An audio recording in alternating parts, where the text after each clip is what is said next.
2006లో బెంగళూరు మహాపట్టణములో దేవుడు ఏర్పరచుకున్న సాధనమే పాస్టర్ ఎం సుందర్ రాజు గారు. వారి హృదయంలో దేవుడు ఉంచిన మండుతున్న దర్శనమే ఐటీబీసీ మినిస్ట్రీస్. ఐటీబీసీ మినిస్ట్రీస్ మానవ సంకల్పం ద్వారా కాక పరిశుద్ధాత్మ ద్వారా యేసు క్రీస్తు యొక్క రాజీ లేని సువార్తను ప్రకటించడానికి మరియు అలసిపోయిన హృదయాలలో పునరుజ్జీవాన్ని ప్రేరేపించడానికి పుట్టింది ఐటీబీసీ మినిస్ట్రీస్. చూడడానికి ఇష్టపడుతున్నావు తెలుసా? నువ్వు ఇష్టపడతావో తెలుగు కానీ నా యేసు ప్రభు ఆ ఇంటిలో స్థలం అడుగుతాను. ఆమేన్. హల్లెలూయా. నాకు స్థలం ఏంటి అన్నాడు. దేవుడికి నివాస స్థానము మనం ఇస్తున్నాము కాబట్టేనండి ఈరోజు నా యేసు ఈ గ్రామంలో ఉంటున్న వారందరూ అడుగుతున్నాడు, నాకు కొంచెము స్థలం ఇవ్వండి.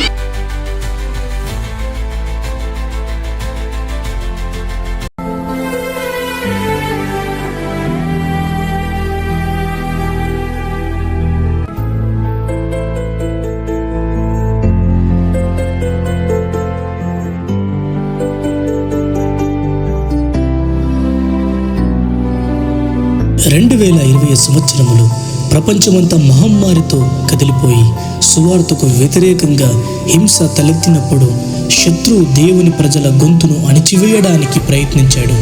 విజయనగరంలోని ఐటీబీసీ మినిస్ట్రీస్ మందిరం బలవంతంగా మూసివేయబడింది. కానీ పిలిచిన దేవుడు నమ్మదగిన దేవుడు అని దేవుని వాగ్దానాలను పట్టుకున్నాం. కన్నీళ్లు, ప్రార్థన మరియు అచంచలమైన విశ్వాసం ద్వారా పాస్టర్ ఎం సుందర్ రాజు గారు బలంగా నిలిచారు. దేవుడు మన పక్షాన ఉంటే మనకు వ్యతిరేకంగా ఎవరు నిలవగలరు అని బలంగా నమ్మారు.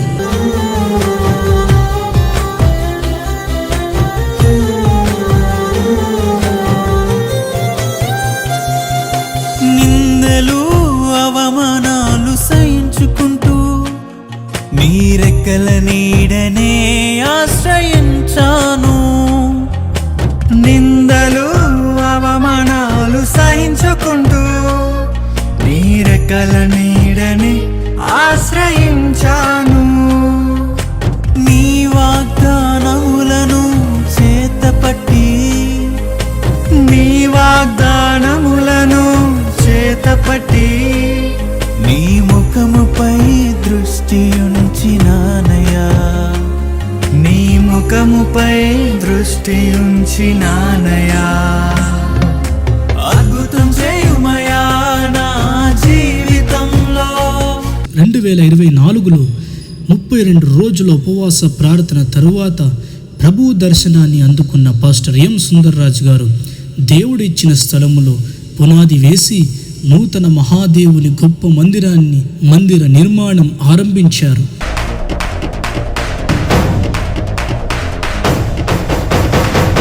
ఆరంభమైంది రెస్టోరేషన్. నా జీవితంలో నా న్యూ సెన్సేషన్. ఆరంభమైంది రెస్టోరేషన్. నా జీవితంలో నా న్యూ సెన్సేషన్. నేను పోగొట్టుకున్నవన్నీ నా మేలు కోసం నా ప్రభువు సమకూర్చి దీవించులే. మునుపు సాధించలేని ఎన్నో ఘనమైన పనులు ఇక ముందు నా చేత చేయించులే. మునుపటి మందిర మహిమను మించే రెస్టోరేషన్. రెస్టోరేషన్ కడవరి మందిర ఉన్నత మహిమే రెస్టోరేషన్. రెస్టోరేషన్ మమ్ము మోసపుచ్చి ఆ దొంగ దోచుకెళ్ళిన మా సొత్తు మాకు విడిపించును. మోసగారి మోసము మేము తిప్పి కొట్టను. ఆత్మజ్ఞానముతో మము నింపును. అరే అంధకారం మందు రహస్య స్థలములోని మరుగైన ధనముతో మమ్ము గొప్ప చేయును. దొంగ దిమ్మ తిరుగును. దొంగిలించలేని పరలోక ధనముతోటి తృప్తి పరచును. మహిమ కృమ్మరించును. మెప్పు ఘనతనిచ్చును. దేవుడు ఈరోజు ఎంత గొప్ప కృప చూపినందుకు దేవునికి స్తోత్రం కలుగును గాక. ఈ స్థలంలో, ఈ ప్రాంతంలో ఇంత గొప్ప మందిరం కట్టుకునడానికి దేవుడు కృప చూపినాడు. దేవునికి మహిమ కలుగును గాక. ఎంతో విశాలమైన మందిరానికి ఎన్నో రోజుల నుంచి, ఎన్నో సంవత్సరముల నుంచి చేసిన ప్రార్థన దేవుడు ఆకాశం నుండి ఆలకించి ప్రతిఫలమిచ్చి ఈరోజు దేవుని మందిరానికి ముడి వేయబోతున్నాం.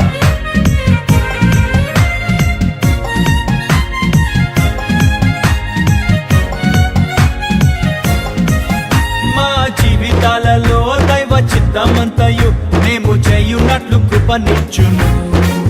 సర్వలోకమంతటా సిలువ వార్త చాటను, గొప్ప ద్వారములు ప్రభు తెరచును. అరే అపవాది క్రియలు మేం లయము చేయున్నట్లు అభిషేకమిచ్చును. ఆత్మరోషమిచ్చును, కొత్త ఊపు తెచ్చును. మహిమ కలిగినట్టి పరిచర్య చేయున్నట్లు దైవోక్తులిచ్చును.